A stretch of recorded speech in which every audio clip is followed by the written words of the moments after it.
The case featured in this episode has been researched using police records, court documents, witness statements, and the news.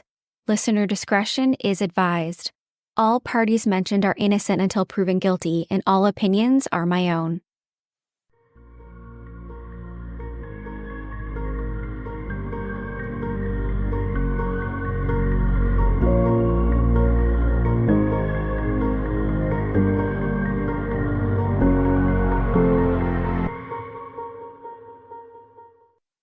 Hey everyone, my name is Nikki Young, and this is Serial Napper, the true crime podcast for naps.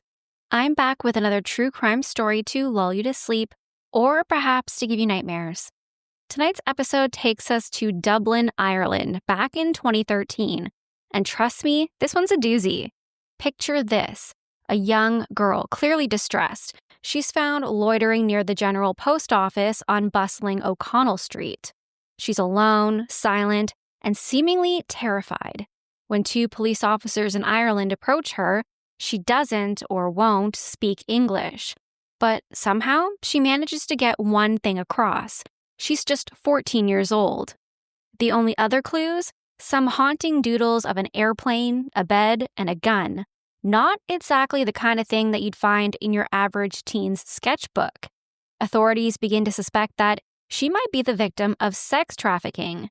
It's not long before Interpol and the Missing Persons Bureau get involved, and the media latches on.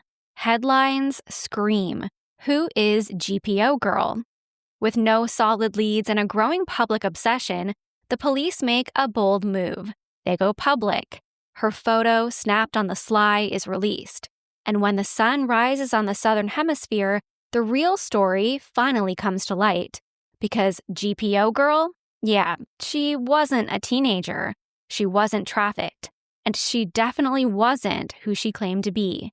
She was Samantha Azzopardi, a 25-year-old Australian woman with a suitcase full of lies and a long history of reinvention.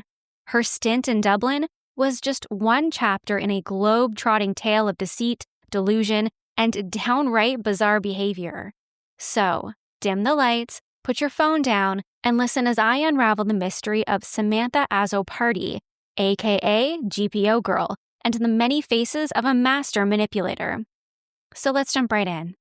Alright, so let's rewind to October of 2013.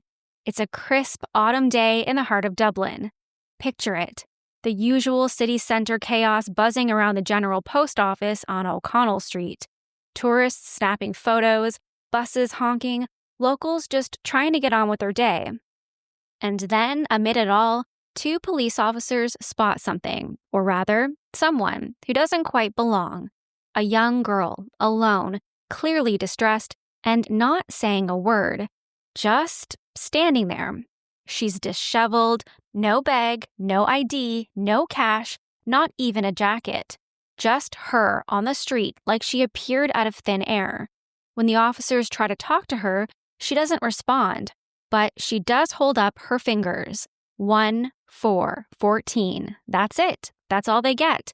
A single number and a whole lot of mystery. So the officers do what anyone hoped they'd do. They bring her to the Temple Street Children's Hospital. And that's when things start to get even weirder. Now, detectives who first laid eyes on this girl noticed 3 key things. 1, she looked young, maybe in her teens, although it was difficult to determine exactly. 2, she had braces. Okay, obviously not weird in itself, but kind of rare for someone who's supposedly homeless, alone, and unidentified. Clearly, this is a girl who had been cared for by someone who had the means to pay for braces. And 3, she was doing everything that she could do to not be seen, constantly covering her face with her hair like a shy teen in a horror movie. Big, don't look at me energy. Physically, she seemed okay, thin, a little emaciated, but not in immediate danger. But communication, 0, nada, not a word. The hospital staff weren't even sure if she could speak English or speak at all. Then came the drawings. A gun, a plane, a bed. Not exactly the kind of thing you'd expect from your average 14-year-old. Unless that 14-year-old is in serious trouble. authorities start to panic. Was this girl trafficked? Abused? Did she escape something horrific? Why wasn't she talking? Was she too traumatized? Or just unable to understand them? Suddenly, it's not just a missing persons case, it's a potential international crisis. They brought in everyone: psychiatrists, psychologists, doctors, child welfare workers, the whole dream team, all trying to crack the case of the silent girl with the haunted eyes. And because this was way bigger than your average Jane Doe situation, a special task force was formed. Enter Operation Shepherd. 15 detectives dedicated full-time to figuring out just who the heck this girl was and how she ended up in the middle of Dublin with nothing but some ominous sketches and a potentially fake age. They combed through CCTV, they scoured the streets, knocked on doors, talked to hotel managers, bus drivers, cafe owners, anyone who might have seen something. They even dug into airport logs, hoping to figure out where she might have come from. All while all of this was happening, the media got wind of the mystery. The UK press, of course, went full tabloid frenzy. And in Ireland, she was suddenly everywhere, the front page of every newspaper. They called her GPO Girl. Her story dominated headlines. Everyone wanted to know, who is this child? And where did she come from? And why won't she speak? The entire country was holding its breath, hoping for a happy ending. But as you've probably guessed, this wasn't going to be one of those stories. Now, up until this point, the case of GPO Girl was shrouded in silence and mystery. Authorities had done everything that they could to identify her, short of throwing up a literal bat signal. And yet, nothing. She wouldn't talk. She wouldn't write, wouldn't cooperate, and definitely wouldn't pose for a nice, clear headshot for the missing persons bulletin. What was she hiding? With pressure mounting and public interest reaching fever pitch, Detective David Gallagher, who was leading the case, made a tough call, sharing a photo of someone believed to be a vulnerable child in protective care. It's not something that's done lightly. It's usually a last resort. But this wasn't your usual case. They needed answers, and the clock was ticking. So, finally, using a covert shot snapped as the girl moved quietly from one hospital room to another, they released a grainy image to the media. There she was, side profile, hair scraped into a messy top knot, finger in her mouth, looking like a lost little girl caught in the moment. That image, it was everywhere, on every screen, in every paper, leading every single news bulletin. As crime reporter Allie Bracken from the Sunday Independent put it, quote, "You'd have to be living under a rock to not be aware of it, and you'd still be aware of it, because everyone loves a mystery, and this one had layers." But while Ireland was still collectively scratching its head, something big happened. The southern hemisphere woke up. And suddenly, the phone started ringing off the hook. Police stations across Australia were all saying the same name, Samantha Azzopardi. It took less than 10 hours after the release of this photo for the young woman to be identified. Turns out, GPO Girl wasn't some nameless, voiceless teenager. She was a 25-year-old Australian woman with a rap sheet, a flair for the dramatic, and a bizarre history of cons, impersonations, and flat-out lies. Oh, and get this, she'd been staying with extended family while in Ireland. Yep, all of this, and she had people, like actual humans, who might have been able to say, "Hey, yeah, that's Samantha. She's not 14. She's just kind of like that."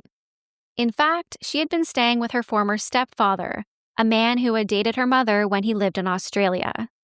The police had spent over a month, poured €250,000 into this operation, deployed a task force, and alerted Interpol, only to discover that they'd been duped by a grown woman playing pretend. And Ireland was just the beginning, because Samantha Azzopardi's deception, it ran much deeper than one quiet street in Dublin. This little stunt was just the tip of a very strange, very expensive, and very twisted iceberg. Before she was GPO Girl, before she became a headline, Samantha Azzopardi was just a tourist, a very unassuming one with a suitcase full of secrets and more aliases than a Bond villain. Now, when she was finally unmasked and her real identity exposed, the case made its way to the High Court, where it was revealed that Samantha was considered very vulnerable, with initial reports pointing to a history of psychiatric issues, which honestly helps explain some of what we've heard so far, but certainly not all of it. According to Detective Gallagher, in an interview with the BBC, he said, quote, "When the truth of her situation and age became known, this divided opinion. There were calls from some to move to a criminal investigation for wasting police time by making a false report, while others, including myself, felt that, in a legal sense, she in fact never made any statement or false report, as she had never spoken. The matter should be treated as a mental health and welfare issue." Meanwhile, back in Australia, the media was digging deep. It turned out that Samantha was already known to authorities.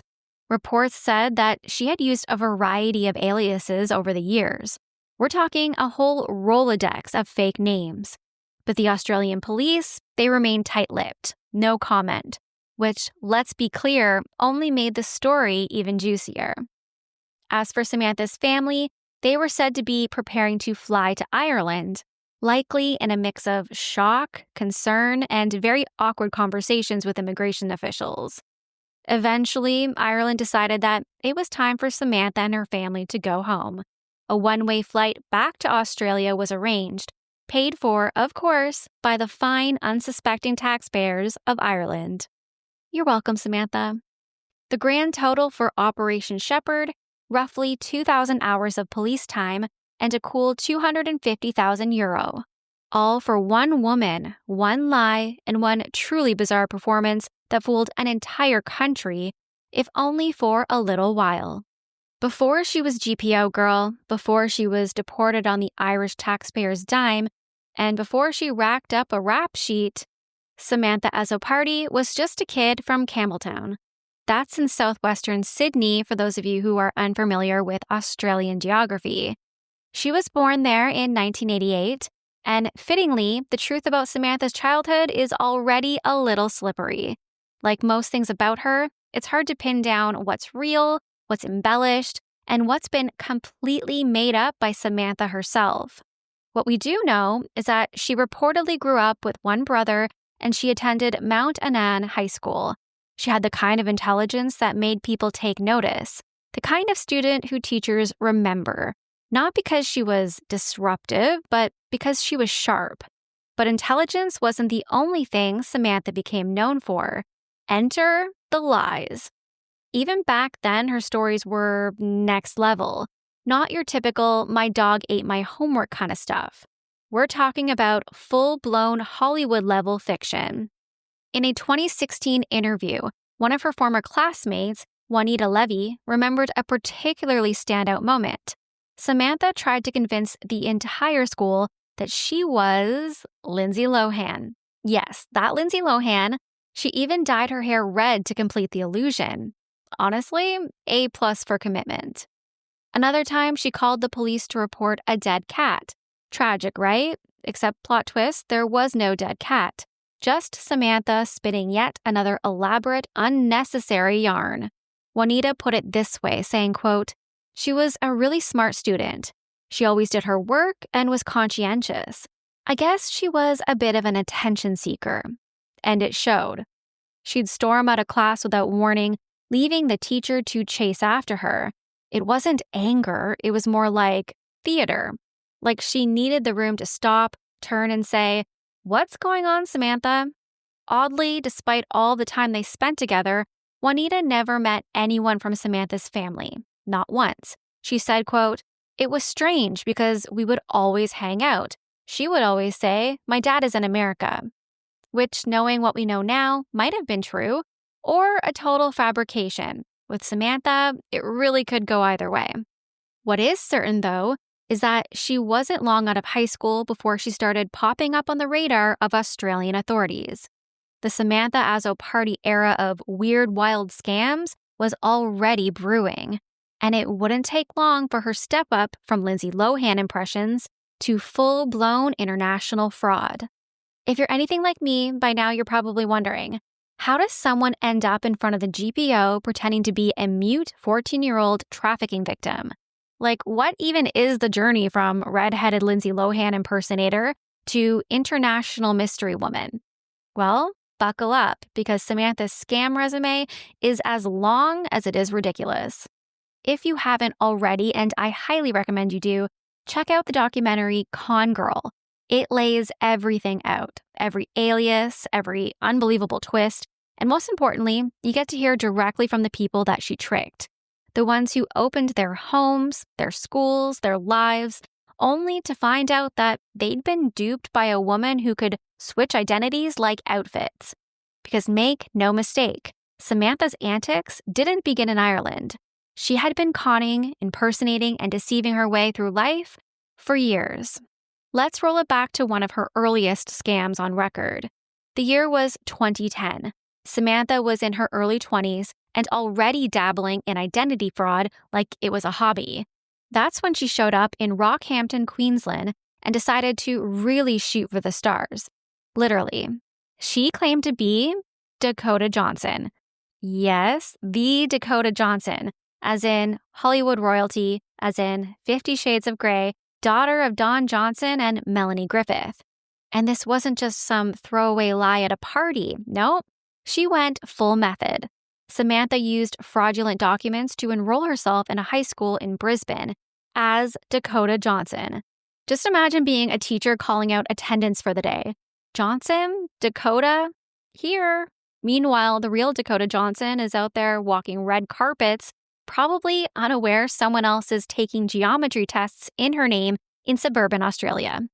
Eventually, the ruse unraveled, as they tend to do, and Samantha was fined. No big jail time, just a slap on the wrist. But it wouldn't be the last time she tried to sneak into a school, a home, or an entirely new identity. Not by a long shot. Flash forward to 2011. Samantha's about 23 years old, but that doesn't stop her from pulling off one of her most emotionally manipulative scams yet.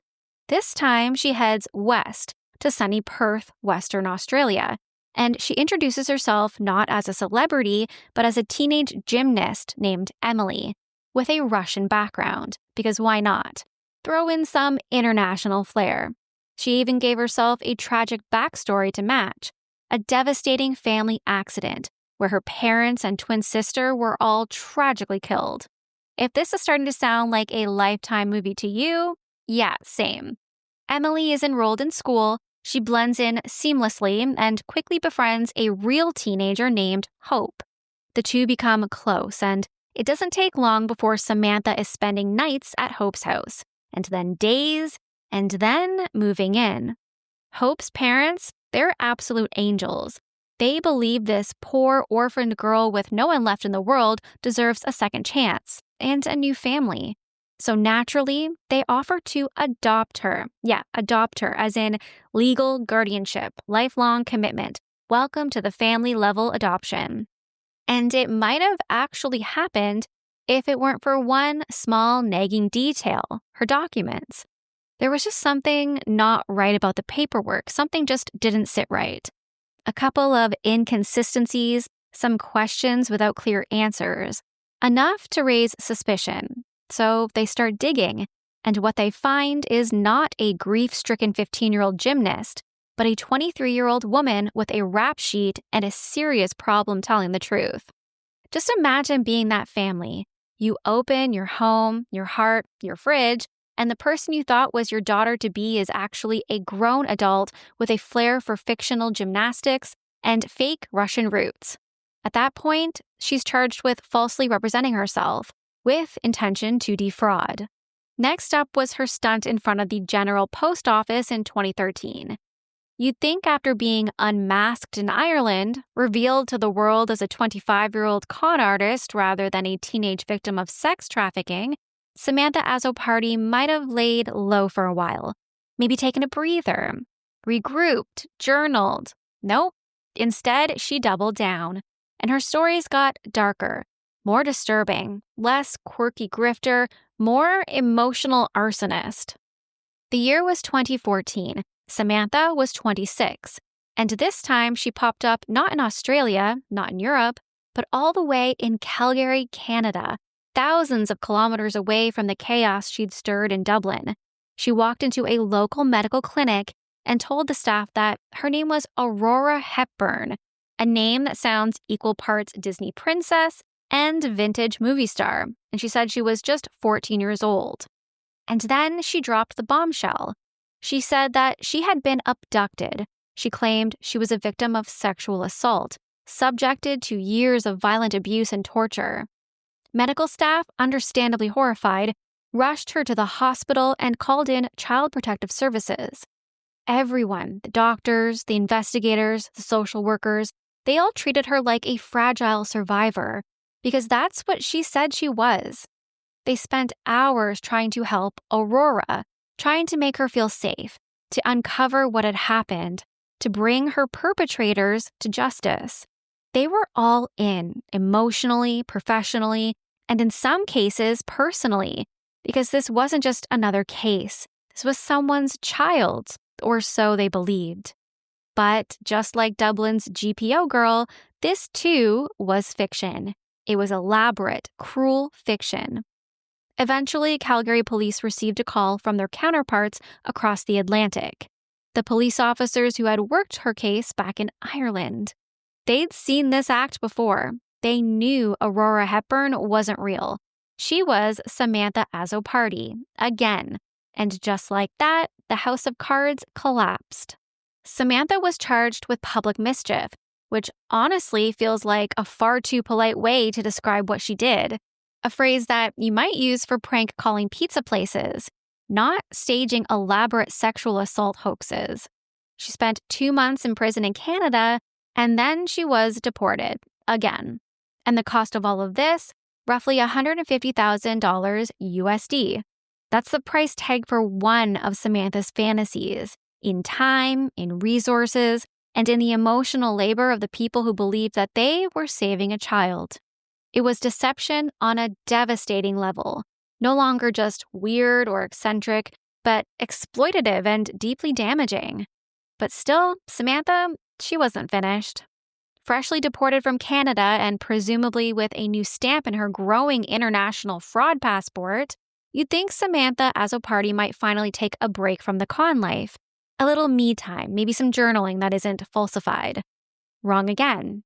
Barely back on Australian soil, Samantha slipped straight into another identity, this time rebranding herself as Harper Hart, a 13-year-old girl with a tragic past, again. She used a fake birth certificate from San Francisco and somehow, and I truly don't know how, she managed to enroll in a Sydney school for disadvantaged youth called Good Shepherd. Let me just pause here to say, how on earth did this woman, who was 28 years old at the time, pass for 13? Is there a skincare routine involved? Witchcraft? A time machine? Because whatever it is, it worked just enough to get her into school without raising immediate red flags. As Harper, she told a familiar tale. A victim of trafficking, sexual abuse, and bonus twist, she claimed she was in the U.S. Witness Protection Program, laying low from dangerous people who wanted to harm her. And just like before, the people around her believed it. A kind couple reportedly found her wandering the streets of Auburn in Sydney's western suburbs, and they took her in, genuinely believing that she was a vulnerable child in desperate need of help. And they did. They helped her. They helped her enroll at Good Shepherd, a school that's designed to support at-risk and underprivileged kids. Everyone rallied around Harper Hart, offering stability, support, and unknowingly, enrollment paperwork for someone who was absolutely not who she said she was. But as always, the cracks began to show. Her stories, as dark and detailed as ever, they just weren't adding up.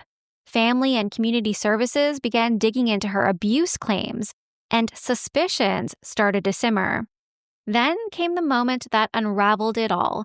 Detectives lifted fingerprints from one of Harper's school assignments. Yeah, you heard that. Her homework gave her away.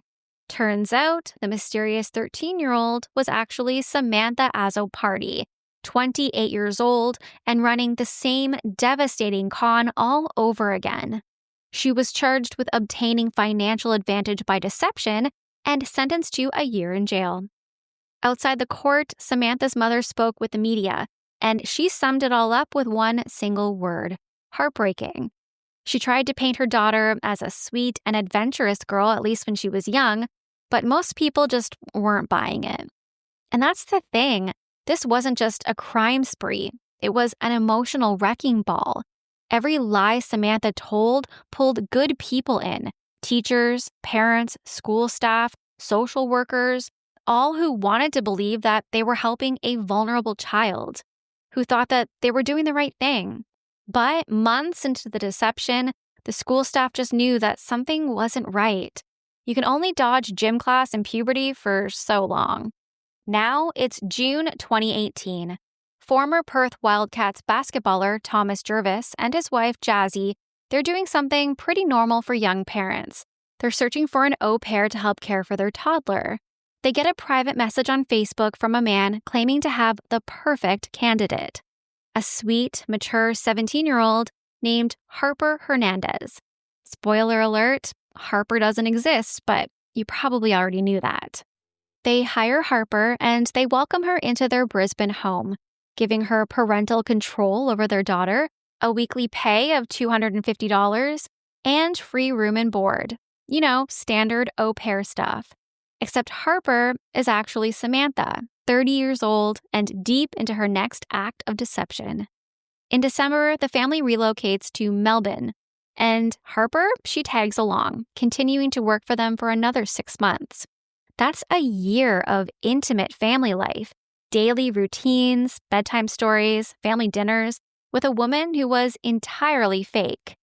But in June of 2019, the curtain starts to lift. Jazzy begins to feel that something's off. She fires Harper and ends her employment. Then, days later, Jazzy's driver license goes missing, along with an iPad. Cue the red flags. She starts connecting with other mothers online who may have interacted with Harper or had her watch their children, posting photos of Harper on social media sites. And she gets flooded with replies. Everyone recognized her. Harper is Samantha Azzopardi. When Jazzy later learned the true identity of the woman who used to rock her baby to sleep, she was horrified. In a statement later submitted to court, Jazzy said, quote, "My daughter hadn't yet turned 2 when Samantha first came into our lives. I couldn't understand how I'd let this happen. I wonder every day if my daughter will come to me when she's 6, 12, 22, or 40 and tell me things that happened I don't know about." Just a few months later, Samantha switched things up, and she's seen parading around as someone named Koko Palmer, claiming to be a talent scout. She is seen staying in a Melbourne hotel, claiming to be looking for the next young star. Koko Palmer is one of Samantha Azzopardi's most chilling transformations, the one that haunts people more than the schoolgirl uniforms, the fake identities, or even the fabricated abuse stories. Koko was allegedly a talent scout from New York's elite model management. Sounds glamorous, right? But this version of Samantha wasn't just another cosplay in her endless carousel of make-believe lives. Koko Palmer was something else entirely, something darker. Koko appeared confident, charming, slick. She spoke with authority. She made promises that sparkled. International modeling contracts, TV appearances, a glamorous future just around the corner. It was as Koko that she met a young teenage girl named Georgia, who Koko promised to make famous. Koko seemed like a dream come true. She dangled every fantasy a young, starry-eyed hopeful could ever imagine. But here's where the nightmare begins. Underneath the glitz of this manufactured persona was manipulation of the most insidious kind. Samantha, as Koko, projected what some speculate were her own unresolved traumas onto Georgia. In a bizarre and disturbing twist, Koko encouraged Georgia to role-play, to fabricate a backstory of abuse, and then to report it to child services. She would quite literally instruct the young, impressionable Georgia to walk into these places and pretend to be an abuse victim, which, of course, is how Samantha got caught once the truth of it all was revealed. Georgia was being puppeteered. Her mother, Mel, would later say that her daughter had been used as a, quote, puppet for Samantha's own twisted pleasure. The deception wasn't about money. It wasn't about escaping her own reality. It seemed to be about control, about power, and maybe, just maybe, about reliving or rewriting something from Samantha's own past. And the most disturbing part, there was no remorse. Koko Palmer spun her web without a flicker of guilt. To Georgia and her mother, she said everything that they wanted to hear. She spoke the language of dreams, and they believed her. Her stories worked because they were what people wanted to believe. Vulnerable people, well-meaning people, people desperate to help or to be helped or to be seen. But believe it or not, the weirdest parts of Samantha's con scheme hadn't even happened yet. While nannying in early 2019, Samantha, now operating as Marley, a self-declared talent scout, meets another family. She promises to mentor their daughter, an aspiring actress, for a secret role in a reboot of Punk'd. Classic. She convinces the parents to send their daughter to Sydney with her for an audition. Once there, the daughter notices something odd. Staff at their accommodation keep calling Marley Samantha. Weird. Marley, or Samantha, then takes the girl to a Centrelink office, which provides government services to residents of Australia. She gives her a note and she is instructed to deliver to a woman inside, claiming that she's been seeing ghosts from the woman's past. No, really, that's what the note said. The family quickly cut ties, as anyone should when your mentor starts dabbling in the paranormal and federal offices. But Samantha was still not done. By spring of 2019, another family, a French couple, Michael and Camille, they hire an au pair named Saka. Saka moves in and seems totally normal until she asks to take the kids aged 1 and 4 on a picnic. Instead of going to the park for a picnic, Saka drives the children over 100 kilometers away to Bendigo. Once there, she changes into a school uniform, a blue checkered dress with a felt hat and all, and she walks into a Headspace mental health center claiming to be a 14-year-old girl named Emily who was pregnant and assaulted by her uncle. She still has this baby strapped to her, and she claims the infant is as a result of this sexual assault. A staff member working at Headspace actually recognizes her from all of the media attention, and they alert police. Samantha flees with the toddler still strapped to her chest in a baby harness. When police catch up with her, she's still dressed as a schoolgirl, and she refuses to identify herself or the kids. When the fingerprints came in, Samantha Azzopardi, 31 years old, was once again exposed. She was immediately arrested and charged. By the time Samantha stood before a judge in May of 2021, her list of charges sounded more like the plot of a psychological thriller than a court case. Child stealing, theft, deception, and yet there she was, calm, quiet, and pleading guilty. She was sentenced to 2 years in prison with a minimum of 1 year, but because she had already spent 570 days behind bars waiting for her trial, she was immediately eligible for parole on the condition that she got proper psychological help. And honestly, at this point, that part didn't come as much of a surprise, because as the court proceedings went on, things got kind of complicated. As it turns out, Samantha had undergone several mental health assessments. She'd been diagnosed with borderline personality disorder, but that wasn't the only thing that stood out. She was also found to have a rare condition called pseudologia fantastica. It's a mouthful, but basically it means compulsive pathological lying. The kind that isn't necessarily about scamming someone out of money, but more about feeding some internal need. According to forensic psychologists, it's a condition that's motivated from within, meaning the lies themselves, they become kind of a coping mechanism, a way to survive. And here's where things start to make a little more sense. Not in a justifying kind of way, but in an, oh, okay kind of way. Older reports painted a pretty grim picture. In one from 2015, it was revealed that Samantha had been abused by 2 different men as a child. And there were notes from a 2006 session where her own mother admitted to physically abusing her. It's the kind of trauma that can shatter someone's sense of reality, and it maybe explains why she spent so much of her life trying to escape her own identity. Still, as prosecutor Christy Churchill pointed out, quote, "This is somebody who went into the homes of families with young children and deceived them and lied to them. She is able to make choices. She knows right from wrong. She can exercise judgment, and she proceeds nonetheless." And that's what's so unsettling. Through everything, the lies, the disguises, the broken trust, Samantha never seemed to be after money or fame. She wasn't chasing luxury or status. Instead, it felt like the con itself was the reward. Like becoming someone else over and over was the only way that she knew how to exist. Now, you might think that's where our story ends. Samantha finished her sentence, was released on parole, and went on to live a better life with mental health support, but unfortunately, that is not the case. By mid-2023, you'd think Samantha Azzopardi might have finally run out of steam, or at the very least, aliases. But nope, she was back with another wild story and a new name, Hattie Lee. This time, she claimed to be a 17-year-old pregnant girl from Belgium who had been trafficked for sex. It's the kind of thing that would stop anyone in their tracks, and that's exactly what it did.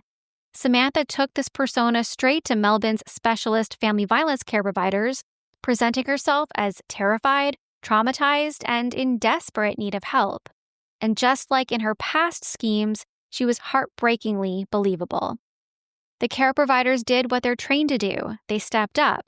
They gave her shelter, clothing, medical treatment, emotional support, the works. Over $20,000 in resources meant for real victims went into helping Samantha live out this fantasy. But it didn't stop there. In a twist that feels kind of like it's out of a Netflix thriller, she also roped in a Danish backpacker, someone just traveling through Australia completely unaware of what she was walking into. Samantha convinced her that she was part of a film project, and she asked her to play the role of her sister. The two traveled across states together, moving through crisis accommodations, all under the guise of this disturbing performance. It's not hard to imagine how confused and betrayed that poor backpacker must have felt once the truth finally came out. The emotional impact of Samantha's latest deception was intense. Staff members who had dedicated their lives to helping vulnerable people were left questioning everything. One worker said that they were so shaken up by the ordeal, they had to step away just to try to process it all.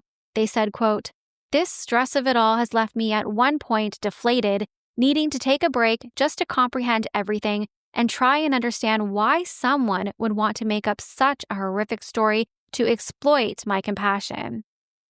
In October 2023, it all finally came crashing down. Samantha was arrested again and pleaded guilty to charges, including obtaining financial advantage by deception and operating a bank account under false pretenses. She was sentenced to 2 years in prison, meaning it looks like she might be getting out in October of this year. So where does all of this leave us? Samantha Azzopardi isn't your average con artist. She's not out there swindling people for millions or running big-time scams for financial gain. What she does is so much stranger and honestly, so much darker. She inserts herself into people's lives by pretending to be someone vulnerable, someone in danger, someone who needs saving. And people, good, kind people, they rush in to help because that's what we do, right? We help people who need it. But time and time again, it turns out it was all a lie. Looking back at the long list of identities from Dakota Johnson to Koko Palmer to Hattie Lee, there's a weird pattern. Samantha doesn't just want attention. She wants to be someone else entirely, over and over again, and it's not just some surface-level act. She fully commits. She lives it, breathes it, becomes it. That's what makes her so convincing, and honestly, so dangerous. And yeah, it's tempting to write her off as just a compulsive liar, But it's more complicated than that.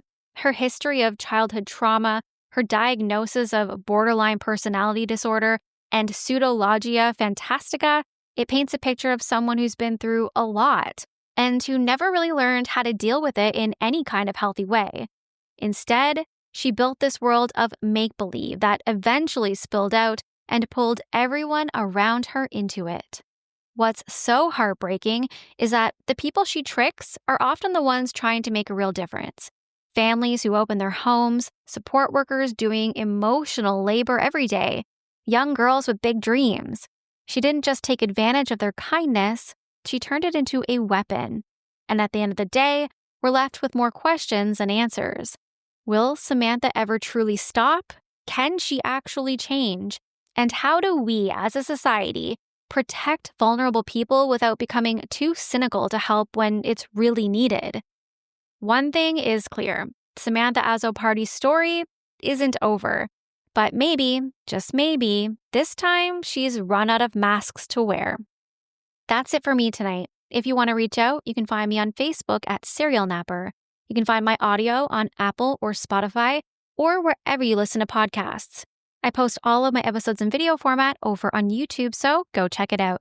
And if you're watching on YouTube, I'd love if you could give me a thumbs up and subscribe. Every little bit helps. I'm also on Patreon. If you'd like to get your Serial Napper episodes early and ad-free, hop on over and check out all the details at patreon.com/serialnapper. Until next time, sweet dreams, stay kind, especially in the comments. Bye.